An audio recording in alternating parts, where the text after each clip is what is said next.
It is cold out here. Like, you don't understand. Always when my car breaks down, I gotta work on it in the cold. Today, I am changing my oil pan because I busted that sucker driving it. And I'm gonna show you guys how to do that today. It's like 21 bolts that go all the way around the oil pan. But before I get into this, I need to let you guys know, do not start this. And I repeat, do not start this until you get these. All my E30 bros out here, excuse my ashy hands, it's cold. Boom. You need these Torx heads because the transmission has a shield on it that covers over the oil pan. If you have an early model E30, 87 and back, I think it's 87 and back, but if you have one of those super long oil pans that hang all the way over the subframe, you're gonna need that. So you might as well go to O'Reilly's or your auto parts store and go get that, because if not, you're gonna be under the car and you're gonna realize that you need it. So might as well do it now.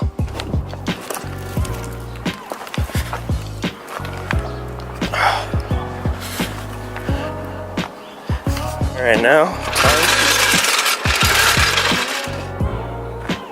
time to assess the damage. Oh, it's so cold out here. Oh my god. So I looked at it before. This oil pan is roasted. Literally, like, I blasted this sucker. So there's like a whole piece of, all this basically is supposed to be an oil pan right here. That's blown out. I took out my oil pump, which goes across right here. It bolts into this bolt, and then there's another bolt right here. And I had like this little relief valve. It's called a oil relief valve right here. I'm not even sure if I messed this up, but it looks like it did some type of damage to it, so I don't want to risk it. So I got to do one of those. And here's the little piece of oil pump that I have left. So just gonna replace those, and I'll show you what those parts look like right now. So here's the oil pan.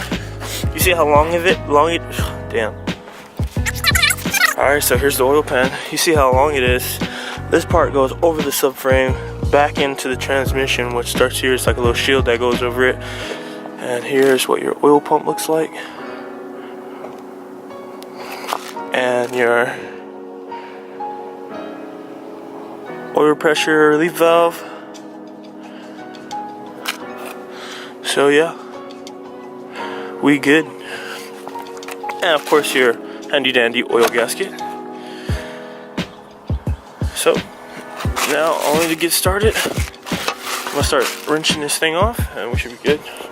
Alright, so just hit these tins all the way around. There's like a whole bunch of them. Take them all the way down. There's some that squeeze like up under the subframe. Get those ones out. And then this is the cap you're gonna have to take off with the Torx heads. You're gonna see those Torx heads on the back. I think they're like I think they're number 8 or 10, one of those two. So yeah, you're gonna have to get those off. So I'm gonna start wrenching these suckers off.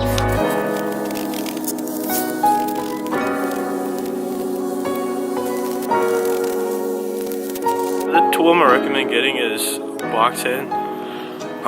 One of these ratchet wrenches that you can get. I just got this one from freaking, I think it's Lowe's or Home Depot, one of the two. This is gonna save you some time, because if you're sitting here wrenching with an end like this or a simple end like one of these, it's gonna take you all day. So that, and you're gonna need a swivel, because trying to get over the subframe is gonna be a pain in the butt. So get those two tools, and then you can finish getting to these parts. These little bolts right here, and then to the back we go. I forgot you had to take this thing off. Honestly, I don't know what the heck this thing's called, but it goes here. I guess it's some type of brace or something. It goes here, It has two 13 mil bolts that go inside the transmission shield. Take that off, and then it'll give you access to that stupid 10mm bolt right there, and it'll help you get to the one down there. Take off these last 13 mils.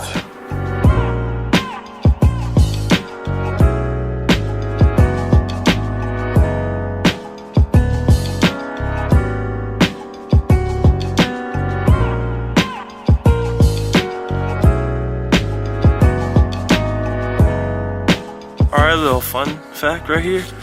You have one bolt that's longer, one bolt that's shorter. Don't get those mixed up. Your longer bolt here goes on the outside ones, the shorter ones go on the inside. So, just in case you get confused, you don't remember where those go. Put them suckers right there where they go and you're chilling. Now we're gonna take off these, I think it's four of these little 5 of these hex ones. Yep, 5 of these torque screws, and we're good to go. And they are a 10mm hex or torque screw, so try not to strip them if you can. There you go.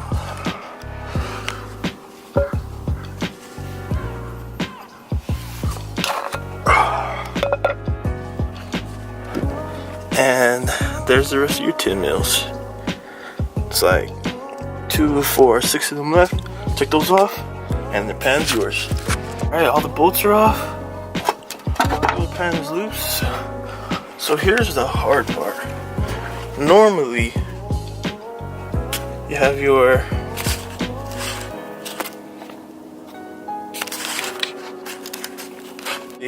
Alright, so normally you have your oil pump going all the way down here or something like that, and you have this little thing, so your oil pan's not going to slide out, and your may not be as flexible as mine because mine is broken.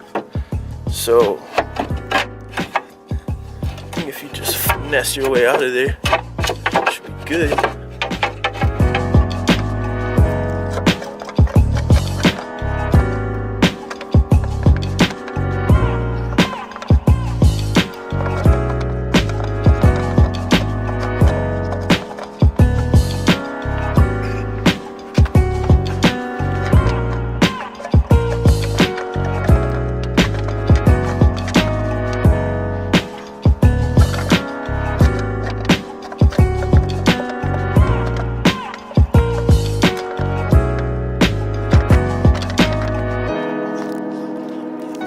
Careful, I don't know if you can see in there, but my pan is getting stuck on a rod. And I would say lift it back up and then rotate it, but my wheels are on the ground, so just try to finesse it around the rods. Don't gotta be too forceful with it, but try not to break nothing. So this here is the semi-new pieces, I guess new to me, but this is your oil relief valve. I don't know what the heck it does, but I feel like mine is still in good condition, but the little shield I had on there got wrecked. So I just want to replace it just in case. That goes into here. Oh, hold on. That screws into here like so. Tighten that later. And then the oil pump goes across like this.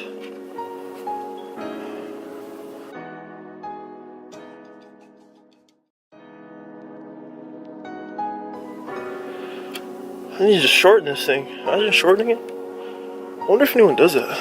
Shorten that, because then you'll already be above the subframe. Oh well. But yeah, so I'm gonna mount this thing up right now. Get her off. Get her back going again. You know, just a good oil pump.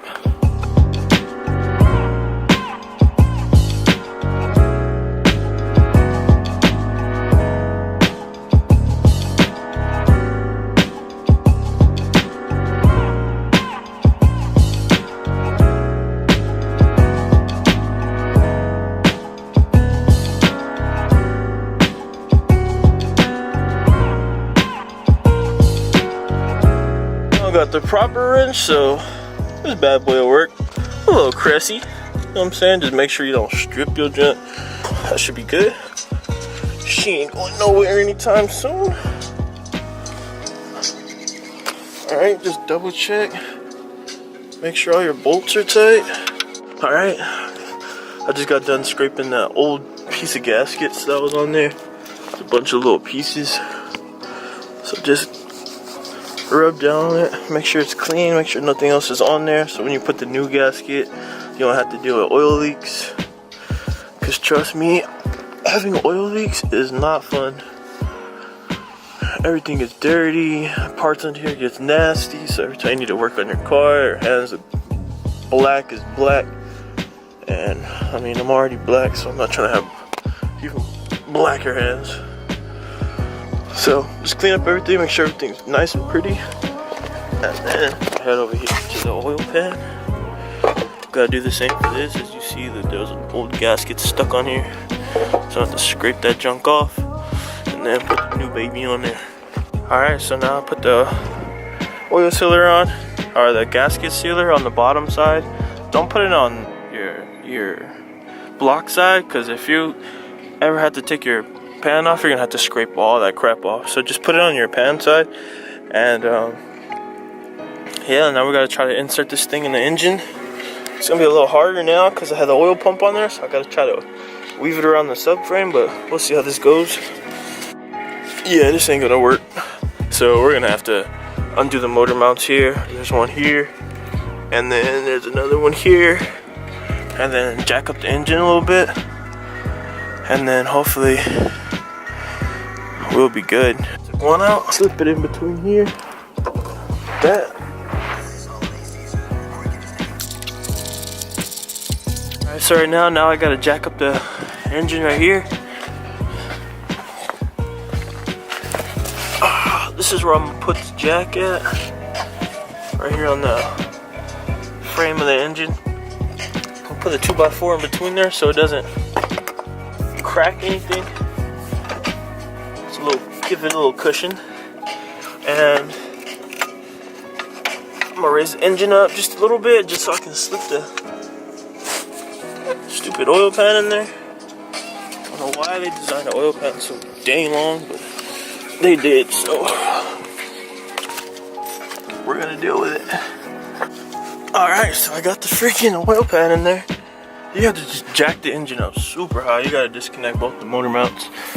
And let me see if I can put this baby so we can get some live action.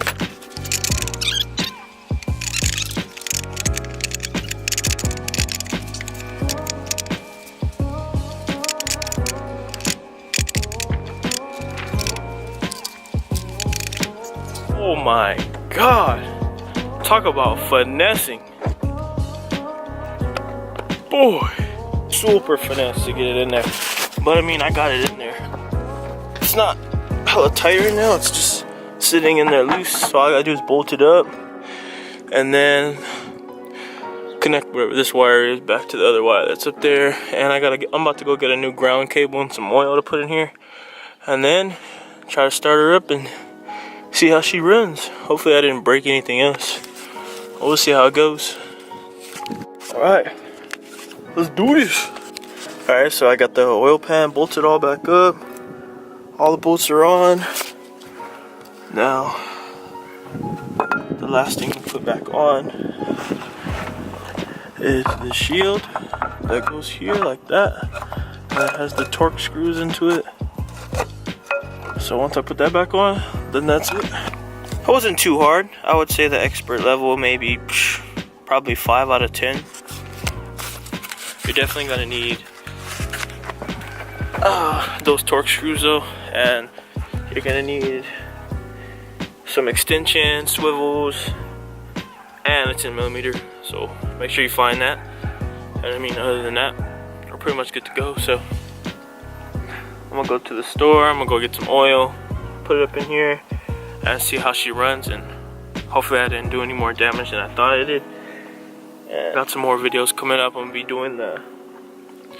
gonna be replacing these engine mounts, I'm gonna put some risers on there to raise the oil pan up so it'll clear the subframe, because right now it's not too much lower than the subframe, but it's enough to hit. So I'm gonna clear that again so I don't have to do this again. Thank you guys for watching. This is episode 6 of the E30 series, and we out here. Stay up.